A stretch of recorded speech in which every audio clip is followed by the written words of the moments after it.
Setiap tahun gaji kita naik. Mungkin ada kenaikan 5% ataupun 10%. Tetapi yang peliknya adalah kenapa setiap kali gaji kita naik, simpanan kita still kosong. Masalah yang bukan tak cukup duit. Masalah benda yang paling mudah untuk kita akses dan mudah untuk kita keluarkan.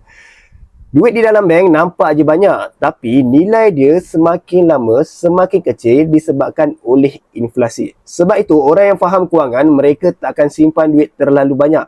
Mereka akan kumpulkan aset. Sebagai contoh, aset emas ataupun perak. Emas dan perak bukan untuk cepat kaya, tetapi untuk elakkan kita ataupun orang yang memiliki aset ini miskin perlahan demi perlahan. Walaupun anda ada bajet serendah RM100, yang penting anda konsisten menabung, lama kelamaan simpanan anda akan meningkat. Nak tahu cara yang paling murah untuk memiliki aset emas?